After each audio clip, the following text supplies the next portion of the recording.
Assalamualaikum warahmatullahi wabarakatuh. Bertemu lagi dengan saya Kevin Febriansyah dengan NIM 7211141954 dalam mata kuliah Sistem Informasi Manajemen. Pada video ke-13 kali ini saya akan menyampaikan proyek 3 dan proyek 4. Nah, yang pertama mengenai proyek 3 mengenai proyek web atau HTML menggunakan Notepad.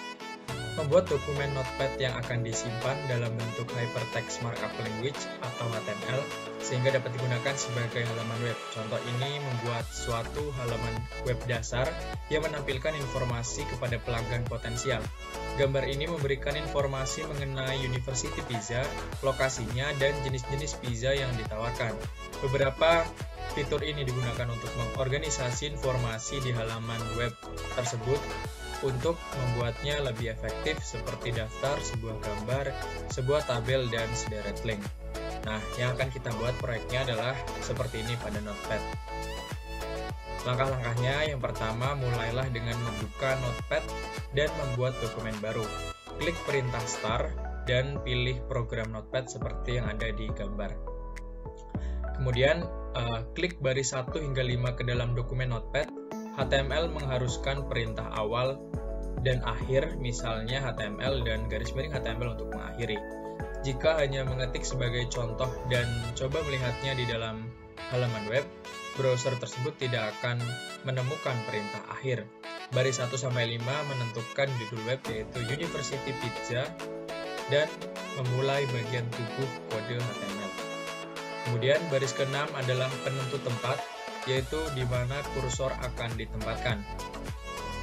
Perintah A berarti ansor atau jangkar, yaitu tempat di dalam dokumen atau pada dokumen HTML lain di mana pengguna akan diarahkan melalui sebuah hyperlink.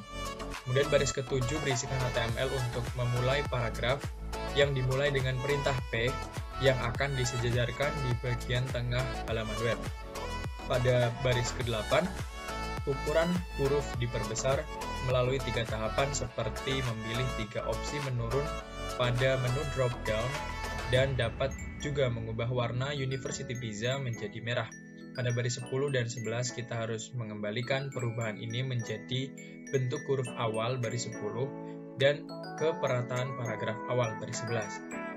Pada baris ke-12 kita menggunakan perintah line break atau dengan kode BR untuk memasukkan satu baris kosong tambahan, membuat daftar yang tidak beraturan pada baris ke-13 dan memberikan judul location. Kemudian membuat daftar berisikan 3 hal yaitu perpustakaan, recreation center, dan 101 North Main Center, 101 North Main Street dengan menggunakan perintah LI. Dapat dilihat bahwa perintah unordered list dimatikan dengan kode pada baris ke-17. Pada baris ke-18 mulai tabel berisi baris ke-19 memberitahu HTML untuk memulai sebuah baris. Kemudian baris ke-20 hingga ke-23 membuat 4 sel data yang masing-masing mewakili kolom. Judul pada baris ke-20 berformat huruf miring dengan perintah awalan I kemudian ditutup dengan garis miring I. TR pada baris ke-19 adalah perintah untuk memulai baris baru. Gambar dari web bukanlah dari kode HTML tetapi dipanggil dengan perintah image atau gambar yang tersedia pada perangkat kita.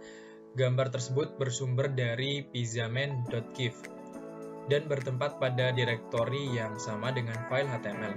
IMG adalah singkatan untuk image dan SRC untuk singkatan sources file atau sumber file. Baris ke-44 membuat paragraf yang terletak di tengah halaman web.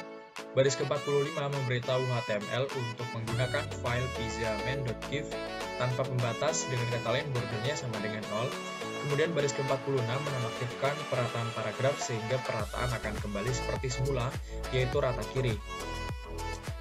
Daftar berurutan Y order from us ditunjukkan pada baris ke-47 hingga 51. Baris ini dimulai dengan OL, kemudian ketik Y order from us, seperti judul daftar yang berurutan. Selanjutnya yaitu link, 2 link yang pertama sejajar dengan bagian kanan halaman web.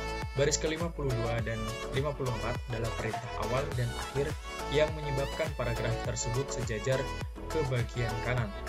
Hyperlink yang kedua, baris ke-56 adalah situs web fiktif. ketikkan contoh atau dari alamat web yang Anda punya. Jangan lupa pakai HTTP atau yang lainnya. Kemudian baris ke-59, buatlah hyperlink dengan poin refresh top of page karakter pagar pada hyperlink pagar top of page, memberitahu browser web bahwa titik hyperlink berada di halaman web.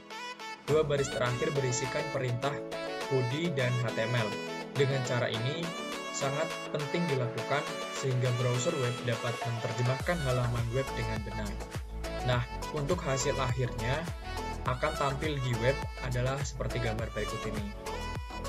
Nah, kemudian proyek 4 yaitu mengenai formulir survei web HTML siswa. Pada contoh ini kita dituntut untuk membuat dokumen Notepad berupa formulir survei yang akan disimpan dalam bentuk hyperlink, hypertext markup language atau HTML, sehingga dapat digunakan sebagai halaman web. Pembuatan formulir ini mewakili 5 teknik yang paling utama untuk mencatat informasi dari sebuah situs web. Nah, pertama, masing-masing baris di samping tersebut adalah tag.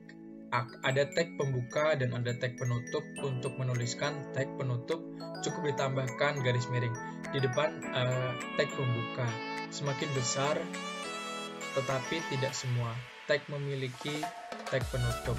Anggaplah tag ini sebagai cara kita untuk berbicara dengan browser, atau lebih dapat memberikan perintah yang baru saja Anda katakan pada browser ini adalah bahwa dokumen HTML, yaitu kode HTML untuk pembuka, dan inilah akhir dari kode HTML yaitu garis miring HTML. Nah, kemudian formulir ini tidak jauh berbeda dengan proyek sebelumnya. Perbedaan yang paling signifikan adalah pada baris ke-6 dan 47 dari kode HTML yang digunakan untuk membuat formulir tersebut. Kemudian ingatlah bahwa baris bernomor pada figur ini hanyalah berfungsi sebagai titik referensi. Bagian tersebut tidak akan muncul dalam file kode HTML untuk halaman web. Perintah from dan garis miring from memberitahu browser web akan mencatat informasi dari pengguna. Tanpa perintah ini, untuk memulai dan mengakhiri formulir, halaman web tidak mencatat informasi dari pengguna. Pada figur P4.3, Anda dapat melihat bahwa kotak informasi berada dalam sebuah tabel. Kolom yang pertama memberikan tabel untuk formulir tersebut. Baris 14 dan 18 adalah perintah untuk yang menangkap input untuk field name dan email. Kemudian baris ke-23 dan 26 menampilkan pilihan untuk tingkat kelas. Field name haruslah sama dengan tombol radio. Pada contoh ini, nama yang dicantumkan selalu school years.